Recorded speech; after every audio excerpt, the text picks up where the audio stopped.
bride set her suitcase back on the train platform, looked the giant cowboy in the eye, and said, "If you're expecting a wife who obeys without question, you came to the wrong station." The station master froze with one hand on the baggage cart as whispers spread across the platform. Garrett Hayes didn't step closer. He simply removed his hat and waited while the afternoon wind rattled the freight crates beside the tracks. Lillian Brooks glanced from the waiting wagon to the endless Wyoming hills, knowing she still had one chance to leave. The townsfolk were already judging them, and the cowboy's silence only deepened the mystery. Why hadn't he argued? And why wasn't she getting back on the train? Stay with me, and tell me in the comments, what would you have done in her place?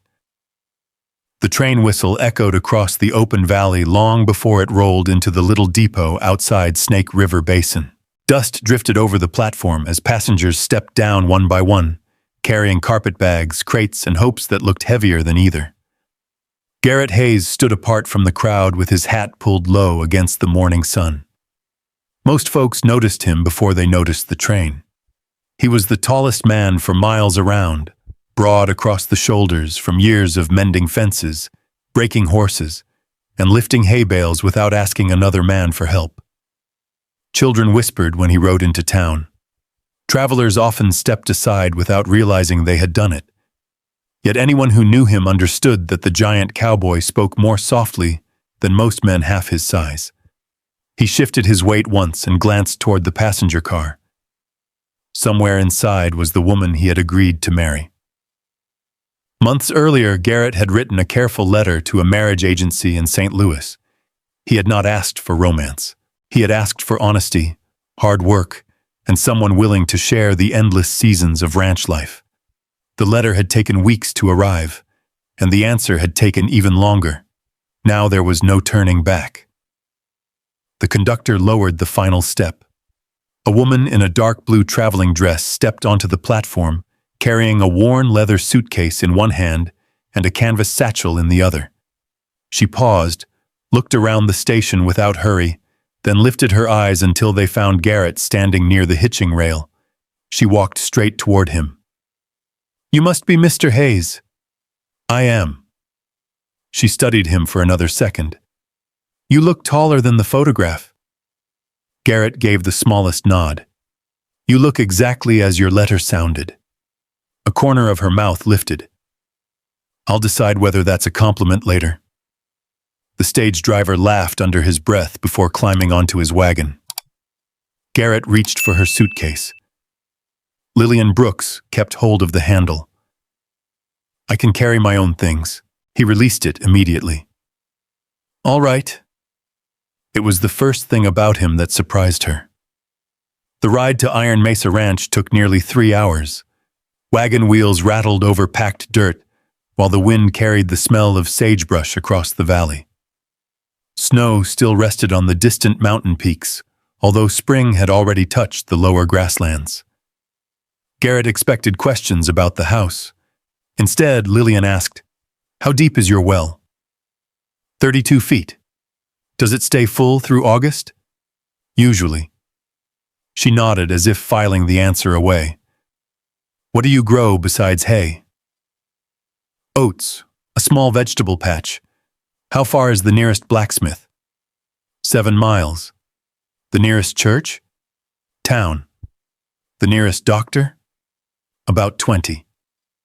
Garrett answered every question without adding another word. Lillian watched the trail ahead. "You don't waste many sentences." "No." "I noticed."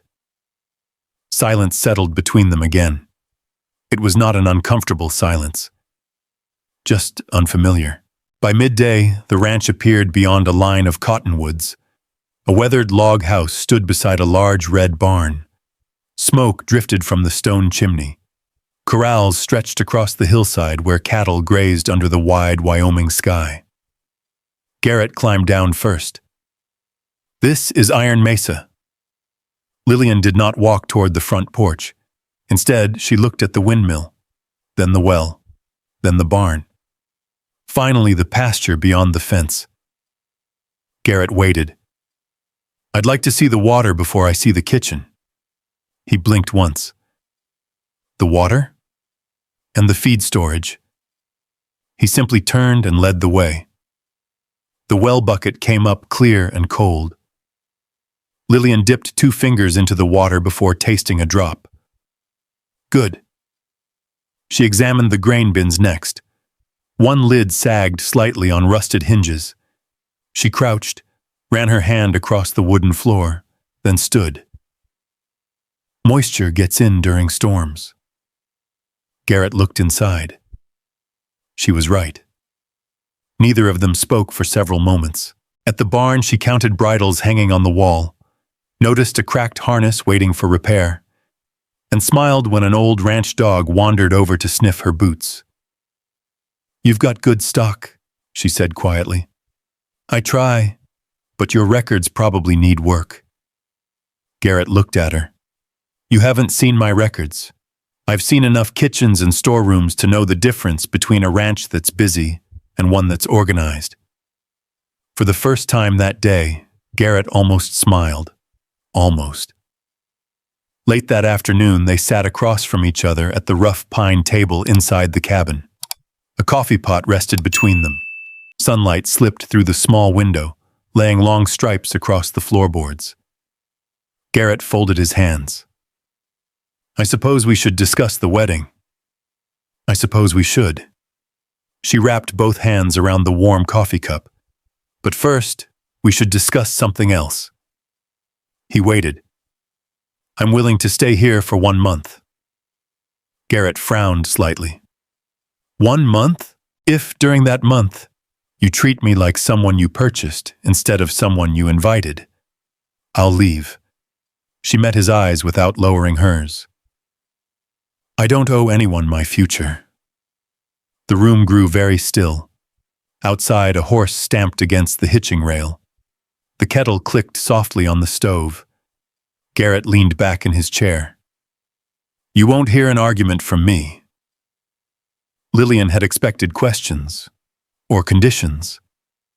Instead, he said, the spare bedroom is yours. Stay as long as you believe it's the right place to stay. And if I decide to leave, I'll hitch the wagon myself. She searched his face for several seconds. There was no anger, no wounded pride, only quiet certainty. That answer stayed with her longer than she expected.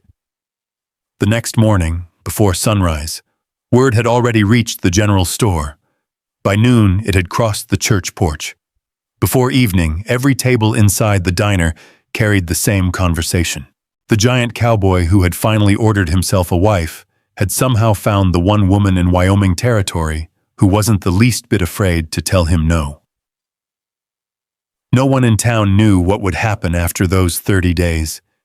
Neither did Garrett Hayes. Neither did Lillian Brooks. But both of them understood that whatever came next would not be decided by a letter mailed from St. Louis. It would be decided here, one ordinary day at a time, beneath the endless Wyoming sky. By the third morning, Lillian Brooks knew Iron Mesa Ranch was not failing. It was simply tired. The house had strong walls, but the pantry shelves leaned under sacks placed without order. The barn had good tools, but half of them were buried beneath coils of rope, old horseshoes, and feed tickets from 2 winters past. The cattle were healthy, the horses were well kept, and the well gave cold water even after noon. Garrett Hayes had built a life with his back and hands, but no one had been there to count what slipped through the cracks. Lillian found the first problem in a flour barrel. She lifted the lid, touched the inside rim, and frowned. Your grain room sweats in the morning. Garrett stood in the doorway with his gloves tucked into his belt. It does? It does. He stepped closer and looked where she pointed. A faint line of dampness had darkened the wood. I've lost 2 sacks every spring, he said. You'll lose more if this floor stays packed against the north wall. He said nothing. The next day, He found the grain sacks raised on fresh-cut slats. The cracked lid had been patched with tin from an old coffee can. A torn receipt from Baxter's General Store had been pinned beside the door with neat figures written beneath it. Flour, beans, coffee, oats, salt pork. Garrett stared at the numbers for a long while. At supper, Lillian set a plate of fried potatoes and beans in front of him. You keep your cattle books in the same drawer as your nail receipts. I know where they are.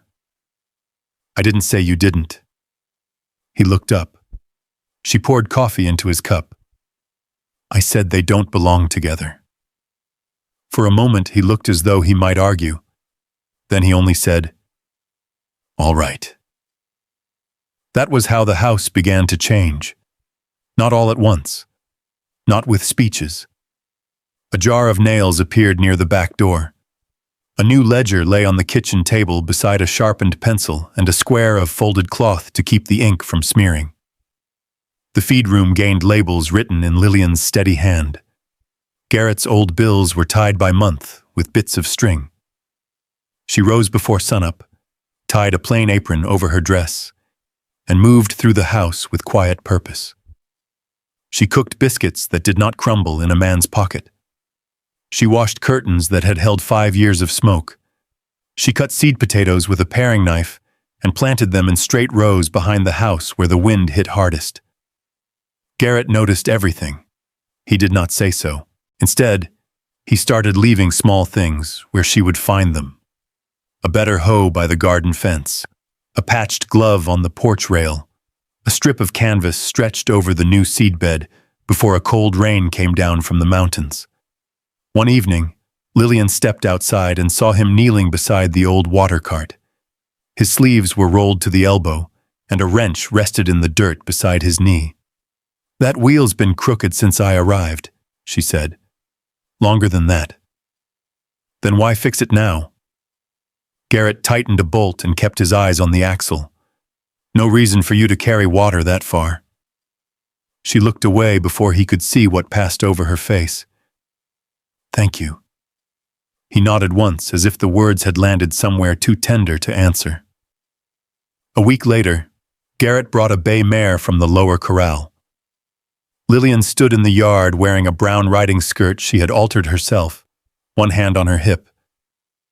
"She looks like she knows I'm new." "She does." "That's supposed to comfort me?" "No." Garrett held the reins while she climbed into the saddle.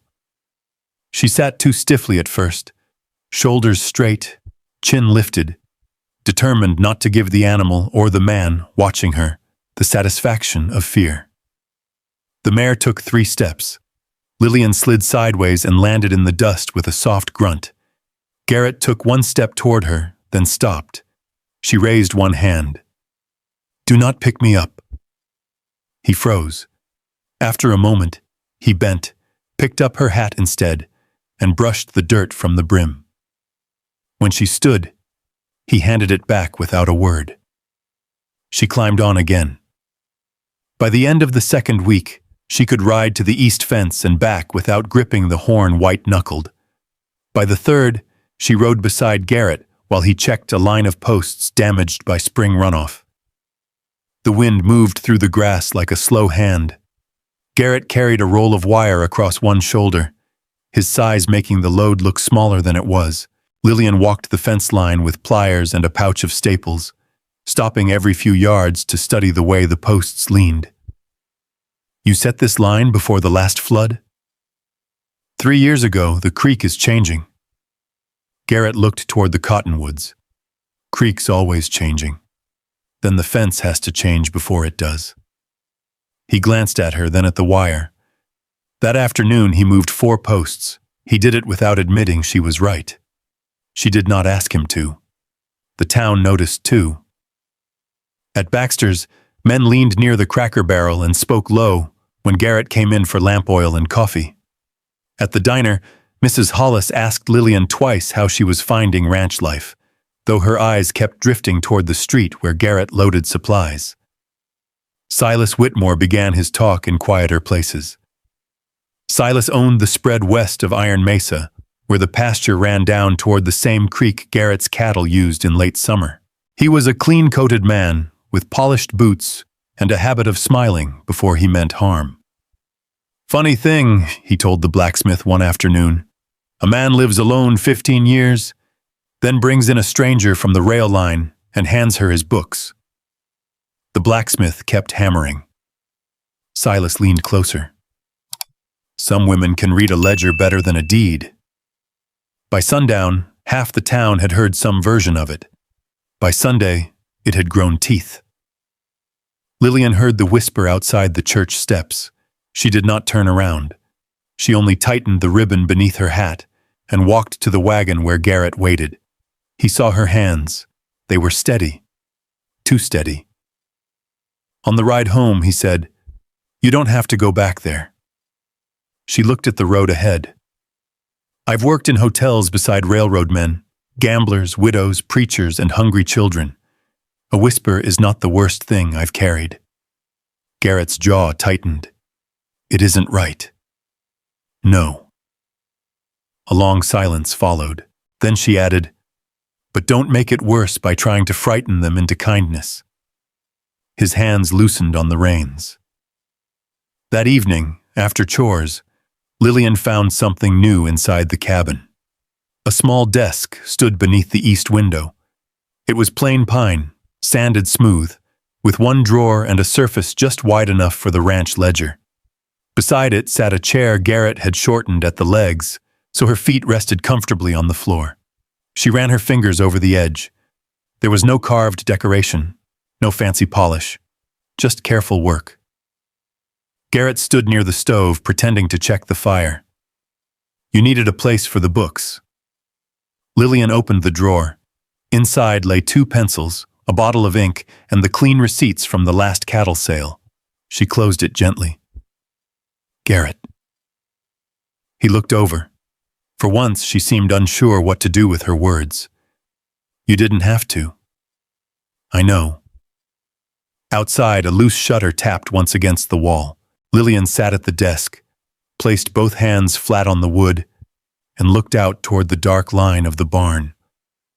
Something in the room had shifted, though nothing had been said plainly. The next morning, they found the notice nailed to the front gate. It had been hammered in crooked, the paper already curling in the dawn damp. Garrett pulled his horse to a stop. Lillian leaned forward in the wagon seat and read the bold ink at the top. Complaint of unlawful water use. Hearing before the town council. 7 days from posting. Garrett tore the paper free and held it in his large hand without folding it. Lillian watched his face. No anger showed there. That worried her more. From the west pasture, beyond the cottonwoods, a rider sat still on a gray horse. Silas Whitmore touched the brim of his hat, turned, and rode away. Garrett looked down at the notice again. Lillian reached for it. "Let me see the dates." He handed it over. Their fingers brushed for only a second. Neither of them moved away quickly. The morning wind came cold through the open gate, carrying the smell of creek water and trouble. And for the first time since she stepped off the train, Lillian understood that her 30 days at Iron Mesa would not be tested by chores, silence, or the hard shape of Garrett Hayes. It would be tested by the land itself, and by men who thought a home could be taken simply because 2 people had only just begun to build it. The hearing notice stayed folded inside Garrett's coat pocket for 3 days. He never mentioned it during breakfast. He never complained while repairing fence posts or checking calves. But each morning before saddling his horse, he unfolded the paper, read every line, and folded it again with the same careful hands. Lillian noticed. She simply chose not to interrupt the silence. Spring storms arrived early that year. Warm afternoons turned gray without warning, and rain rolled across the valley in long curtains that swallowed the distant hills.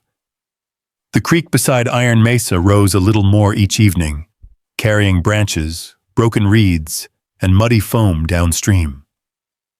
On the 4th morning, Garrett rode out before daylight to check the south pasture. When he returned near noon, his hat was soaked through. "We're missing cattle." Lillian put down the ledger she had been balancing. "How many? Maybe 20? She stood immediately. "The south herd?" He nodded once. "The fence washed out?" "I don't think so." That answer worried her more than if it had. They rode together before the rain stopped. The pasture looked untouched at first glance. Fence posts still stood upright. Gates remained closed. Hoofprints covered the muddy ground in every direction. Garrett climbed down from his horse. He knelt beside a patch of churned earth and brushed away the top layer of mud. They crossed here. Lillian studied the tracks. No. He looked up. They gathered here. She pointed farther west. The trail continues. The hoofprints narrowed into an organized line instead of scattering across open grass. Someone had driven the cattle, not chased them. Driven them. Garrett's jaw tightened. They couldn't have gone far. For 2 days they searched neighboring valleys. They found broken brush, fresh campfire ashes, a length of cut rope, but not a single steer. Word traveled faster than they did. By the time Garrett rode into town for supplies, men had already begun talking. "They say Hayes lost half his herd. I heard he never counted them proper. Maybe he's taking on more land than he can manage." Garrett heard every word. He kept walking. At Baxter's general store, old Mr. Baxter quietly slid a receipt across the counter. "You still owe only for this month's coffee." Garrett looked up. "I know. I also know a careless rancher doesn't pay every bill on time for 15 years. Garrett folded the receipt into his pocket. "Thank you." Outside, Silas Whitmore waited beside the hitching rail. His horse gleamed beneath a freshly brushed saddle. "Hard luck about your cattle." Garrett kept tightening the cinch strap. Silas smiled. "If this hearing goes badly, and now you've lost stock." He paused. "I'd be willing to buy your west pasture before prices fall." Garrett finally looked at him. "I'm not selling. Everyone sells eventually." Garrett mounted without answering. Silas watched him ride away. "You might want to think about it before the council does your thinking for you." The words followed Garrett all the way home. That evening, Lillian spread invoices, freight receipts, and old sales records across the new pine desk. She lit another lamp. Garrett carried in 2 cups of coffee. "You'll ruin your eyes." "I'll stop when something stops making sense." He placed 1 cup beside her elbow. She began comparing dates, freight invoices, rail shipment receipts, brand registrations, purchase records, the ranch ledger. Hours passed. The fire settled into glowing coals. Outside, coyotes called across the hills. Then Lillian stopped. She reached for another receipt, read it again, then opened the cattle ledger from 6 weeks earlier. Garrett. He looked over from the chair where he had been repairing a bridle. "Come here." He stepped beside her. She tapped 2 entries with the end of her pencil. "These shipment dates don't match." He frowned. "They should." "They don't." She slid another paper beside it. "This buyer reported receiving 12 steers before the storm." Garrett looked confused. "But ours disappeared after the storm." "Exactly." Silence filled the room. Lillian continued laying papers across the desk until nearly every inch disappeared beneath faded ink and folded receipts. "These brands," she pointed again. "They aren't random." Garrett leaned closer. The missing cattle were already mixed with another herd days before anyone believed they vanished. He stared at the papers. "So the storm hid the theft," she nodded slowly. "It gave someone the perfect story." The next council meeting drew nearly everyone in town. Farmers leaned against wagon wheels outside the hall. Women gathered beneath the porch roof while children chased each other across the muddy street. Inside, council members questioned Garrett about the missing cattle and the disputed creek. One rancher shook his head. A man who can't keep track of his own herd shouldn't control more water. Another murmured agreement. Garrett answered every question calmly. Then Silas stood. "It may be unfortunate," he said, "but perhaps Mr. Hayes has taken on more responsibility than one man can handle." The room grew quiet. Garrett rose from his chair. For a long moment, no one moved. Silas stepped closer. So much land. So few eyes watching it. Garrett's hands slowly curled into fists. Several people noticed. A chair scraped across the wooden floor. Sheriff Dalton Pierce shifted his weight near the doorway. Silas took one more step. I suppose strength isn't the same as judgment. Garrett closed the distance between them in 2 strides. His hand caught the front of Silas's coat. The room froze. No one spoke. Silas's boots barely shifted against the floorboards. Garrett could have thrown him across the room. Everyone there knew it. Then another voice broke the silence. "Garrett." He turned slightly. Lillian stood near the back table holding the leather ledger against her chest. "If you answer lies with your hands." She waited until he met her eyes. "They'll stop listening to the truth." The words settled over the room. Garrett looked at Silas, then at the frightened faces watching. His fingers slowly opened. He brushed the wrinkles from Silas's coat before stepping back. "I'm finished. No apology, no threat. Only restraint." Sheriff Pierce quietly released the breath he had been holding. Several townspeople exchanged uncertain looks. For the first time that afternoon, a few began wondering if they had judged the wrong man. The hearing was postponed until additional records could be reviewed. The decision about the creek would wait. Clouds gathered again before sunset. Garrett and Lillian rode home without speaking much. The horses picked their way through damp earth while meadowlarks called from the fence posts. As they reached Iron Mesa, Lillian climbed down first. "I'll start supper." Garrett nodded. "I'll put the horses away." She carried her satchel into the spare room. When she opened it, a folded envelope slipped onto the floor. Before she could reach it, Garrett appeared in the doorway, carrying her saddle blanket.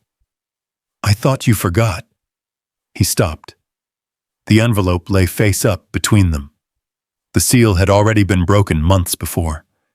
Across the front, neat handwriting read, "Miss Lillian Brooks, position offered, household manager, Denver, Colorado."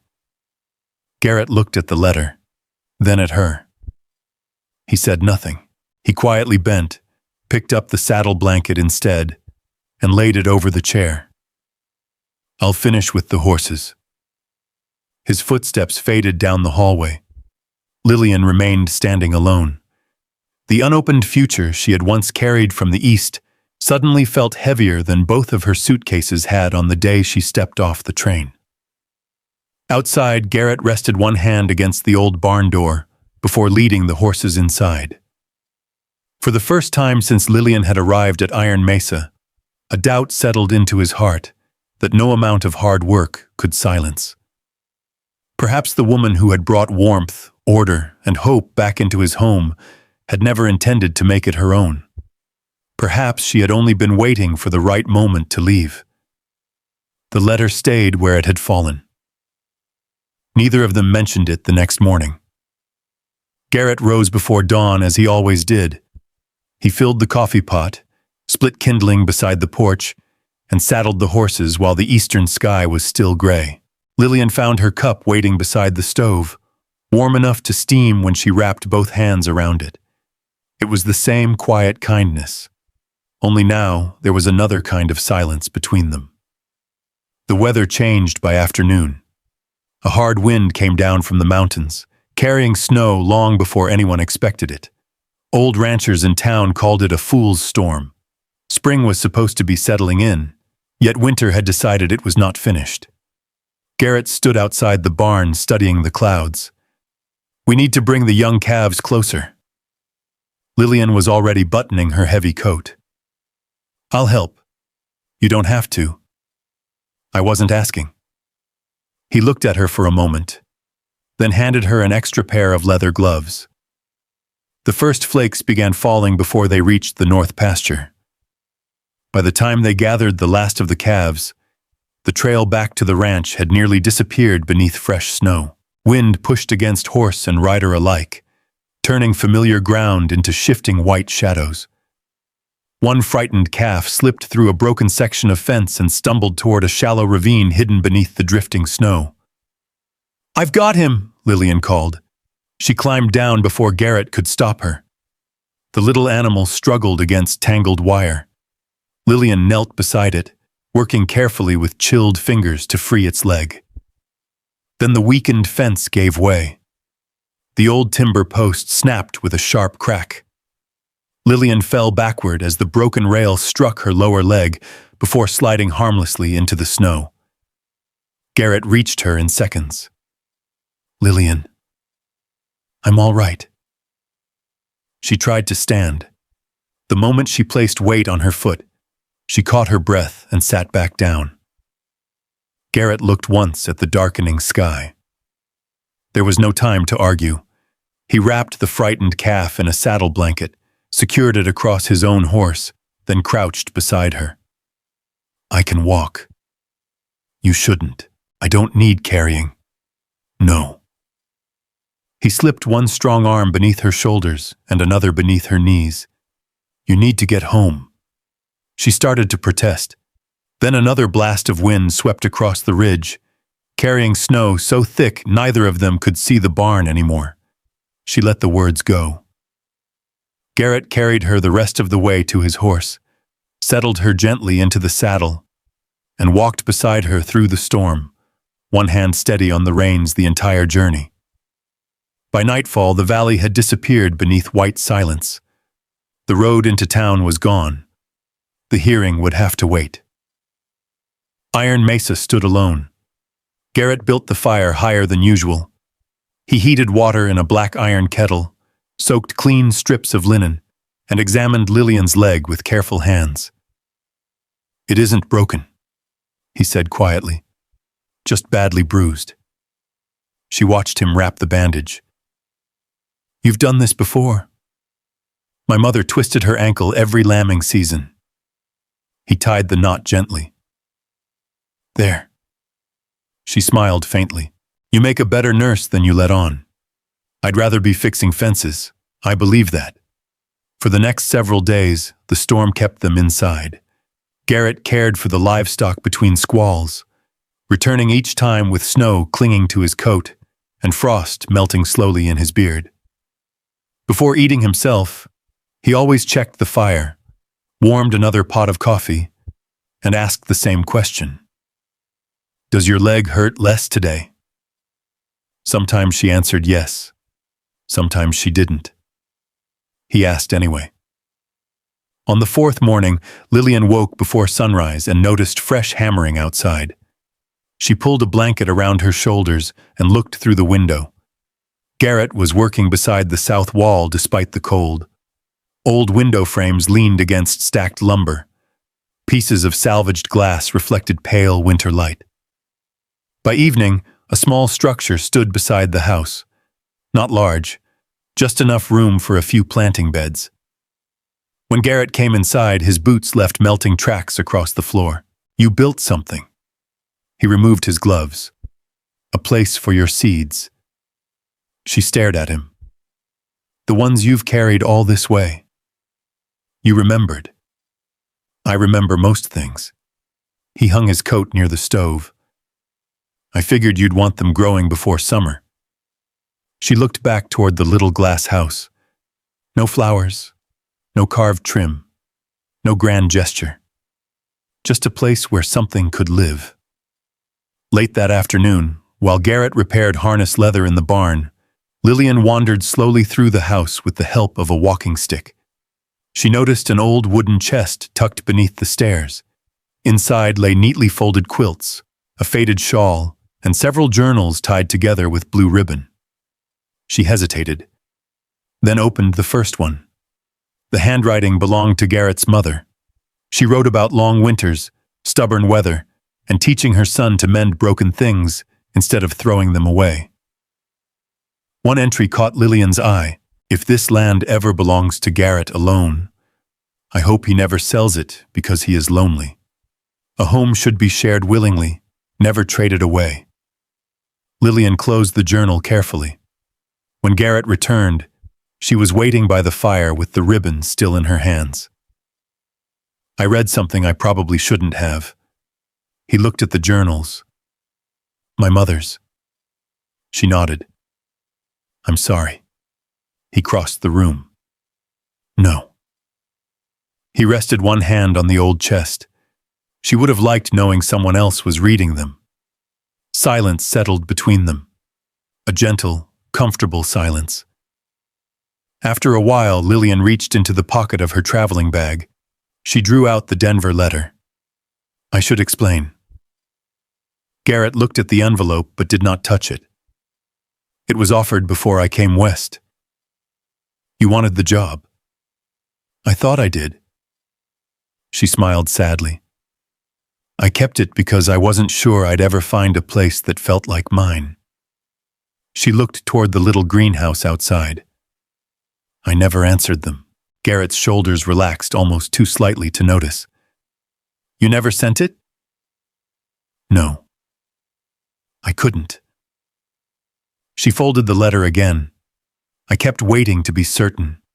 Before either of them could say another word, hurried hoofbeats echoed across the frozen yard. Garrett opened the door. Sheriff Dalton Pierce sat on a tired horse dusted white with snow. He climbed down, brushing ice from his coat. The roads will open in a day or two. Garrett nodded. The council has set a final hearing. The sheriff removed his hat. If the ruling goes against you, his eyes drifted toward the pasture beyond the barn, you'll lose nearly half the grazing land along the creek. The wind pushed through the open doorway before Garrett closed it again. No one spoke for several moments. Outside, the little greenhouse stood against the snow, its new glass catching the last light of day. Inside, the fire burned steadily. For the first time since Lillian had arrived at Iron Mesa, both of them understood that the hardest trial before them would not be the weather. It would be deciding whether the home they had quietly begun to build could survive what awaited them in town. By the time the snow melted from the wagon ruts, the road into town had opened again. The creek still ran high, carrying bits of broken branches beneath its cold surface. Cottonwoods along the bank had begun to show the first pale green leaves of spring. Life moved forward, whether people were ready or not. Garrett hitched the team before sunrise. Lillian stepped onto the porch wearing her dark traveling coat, the same one she had worn the day she arrived from St. Louis. Only now it no longer looked like a stranger's coat. It carried the faint smell of wood smoke and fresh bread from Iron Mesa. Neither of them spoke much on the drive. The leather folder containing every ranch ledger rested on Lillian's lap. Garrett kept his eyes on the road. When they reached the council hall, nearly every hitching rail was full. Word had spread. Men gathered beneath the porch roof with coffee cups warming their hands. Women stood near the windows speaking quietly among themselves. The room fell noticeably quieter when Garrett and Lillian walked inside together. Sheriff Dalton Pierce nodded toward two empty chairs. The council is ready. Silas Whitmore stood near the front with a confident smile already waiting. He placed several folded maps across the table. The creek has shifted, he said. Mr. Hayes no longer holds the right to use the western crossing. His cattle have wandered beyond the proper boundary more than once. One council member looked toward Garrett. Do you deny it? Garrett answered simply. I do. Silas lifted another document. And what of the missing cattle? Before Garrett could reply, Lillian quietly stood. "If the council permits." Several heads turned. She laid Garrett's ranch ledger on the table. Then another. Then a stack of freight receipts tied with twine. Finally, she unfolded copies of shipping invoices and brand registrations she had carefully arranged over the previous weeks. "I believe these belong together." The chairman adjusted his spectacles. "Go on, Miss Brooks." She pointed to one receipt. "This shipment reached Fremont County 4 days before Mr. Hayes reported his cattle missing." She slid another paper beside it. "The brand numbers match the cattle taken from Iron Mesa." Silas folded his arms. "That proves nothing. It proves someone recorded those cattle before the storm everyone blamed." She opened the final ledger. "The freight clerk signed here. Another paper. The trail boss signed here. One more. And the buyer accepted delivery here." The room became very still. Sheriff Pierce stepped closer to examine the signatures. "I know this handwriting." He looked toward the council. "I questioned the freight office yesterday. These records are genuine." Silas's smile disappeared. He tried one last argument. "Records can be mistaken." Lillian met his eyes without raising her voice. "So can rumors." No one answered. After several long minutes, the council chairman removed his glasses and looked across the room.